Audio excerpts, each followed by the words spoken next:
Hey, how's it going, y'all? This is Branko reporting in for Sea Rock Live magazine. We're at Atlantis Cafe at the newly reopened, renovated Parkdale Hall in Parkdale. It's a sight to see. We'll get to that later, but I got Jack West here with us today. Thank you for having me. Yeah, of course. First time playing in Toronto, so that must be a bit exciting. Yeah, it's cool. I've always wanted to play in Toronto. I just booked this show. I reached out to some venues and they were open to have me. And, I'm hoping there's a good turnout, but I don't really know because it's my first show. But I hope to be back as well. So. Yeah, absolutely. And you're at the Free Times Cafe tonight. Yeah. You got some friends coming in from Kitchener. Yeah, I got some friends coming in from Kitchener, Toronto. I have some friends here, but I don't have like a whole lot of friends. So I'm hoping they bring some friends too. Maybe a good night. No, of course, but it's always, it's nice when you go somewhere and you at least have some familiar faces, helps with the energy and whatnot. You've been on a tour now since July, like on and off. Yeah, like on and off. I did a show in Kansas, went to Colorado, did a show. I did a show in Michigan in July, and then in August I was doing New York City, New Jersey.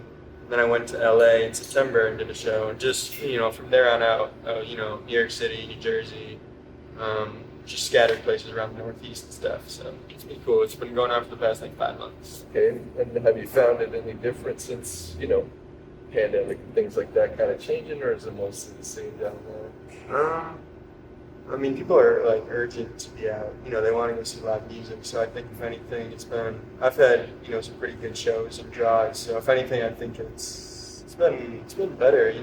I'm gonna say better, but it's definitely been an upscale since the pandemic because people want to go out and see music. Yeah, absolutely. I mean, they're deprived of it for a long time, so that's pretty cool. So you mentioned you were in New York, where you've been also going back and forth making a record. Yeah. So I started that record about a year ago. I went down in 2020 of September, laid down some vocals for the first song of that record, but it's still being like mastered right now. So for the past year, I've just been going back and forth.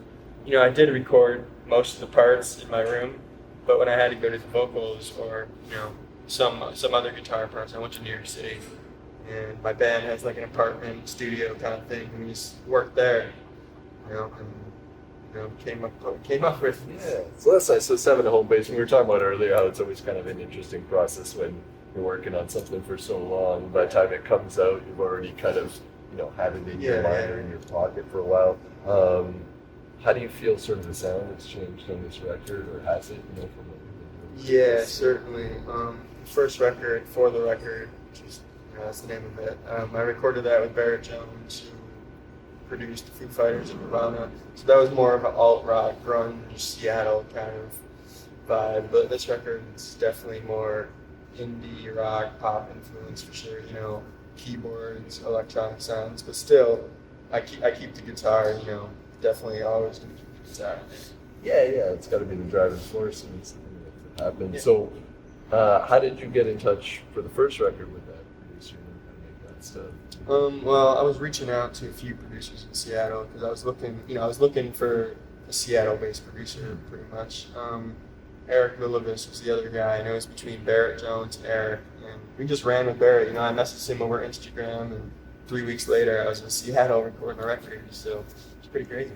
Yeah, it's pretty awesome. It's kind of what we were talking about, how we live in this age where you have social media and you can kind of get to know people without really knowing them and kind of reach out to stuff. Definitely. And then obviously we were talking about how, when you were 12, you told me, which is pretty crazy, that you got up to sing with Eddie Vedder. Yeah, that was pretty cool. That was kind of, I guess, the start of most of this stuff. Yeah, for sure. I just encouraged, I guess, to keep going because a lot of the Pearl Jam fans liked what I was doing, and once they saw me, so that gave me the motivation to keep making music and stuff. Yeah, absolutely. You still have some of them coming out to the shows? Like when I go to like Seattle, Pearl Jam fans will come to my show. New York City, there's a handful of them. It just depends where I am and who's there and around to see me. Yeah, well, that's pretty awesome. And then now you got a bit of time in Toronto, so we can talk about later things to do in the city. Yeah. The shows at what time tonight? Shows at 8 o'clock tonight. Okay, so you got a little bit of time. Yeah, You're close to Kensington Market, which is kind of like a Toronto staple Bohemian neighborhood, so you can go check out some of the local stuff there. We're not too far from High Park here, which is kind of like Toronto Central Park, so there's that to check out. So you guys drove up today, you're driving back tomorrow?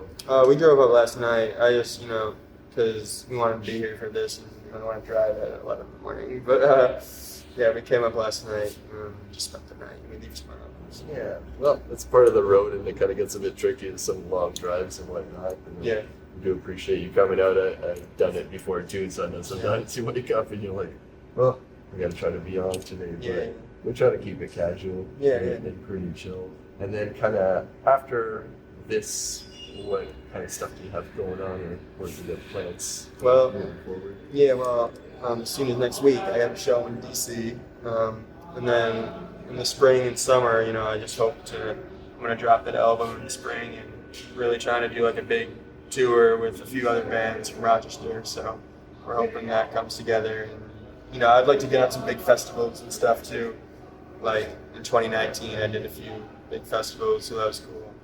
In 2020, it's COVID, so I'd just like to get back playing and have a good year. Yeah, absolutely. Well, it's good you made the best of it. I mean, obviously everything shut down, so it became a bit tricky. Yeah. Do you have any festivals that kind of stuck out to you that you'd like to try to get back to? Yeah, there's a few that I've been like talking to for the past 3 years, and they just like always say, next year, like the Ohana Fest in LA, or that's in Laguna Beach, Pilgrimage Fest in Nashville, See Here Now in New Jersey. I'm hoping to get on that Bottle Rock Festival this year again, because I did that one 2 years ago. So hopefully that comes together. And then you got any kind of plans for music videos and stuff like that? Yeah, we did a music video for my single in January last year, and that's out. And then we tried shooting another one for one of these new singles that is coming out, but we didn't really like it, so we're scratching that, and we got to start from square one. But like music videos, I'm all about music videos. Yeah. Well, it's good though, and it's good that you know that. I mean, it's not always worth it to put out something if you're not happy with it. You want to be able to plug it and push it forward and whatnot. Yeah, that's awesome. Cool, man. Well, that's been Jack West here with Sea Rock Live Magazine. We appreciate you coming out, brother. Yeah, thank you for having me. I hope you have a great show, and obviously, as soon as the record's done, send it our way. We're gonna have him playing a song here in the cafe, so you can check out a bit of his stuff solo. And then obviously look him up online on all the platforms where you can find him, Jack West. Thank you. Thanks, brother. Yep.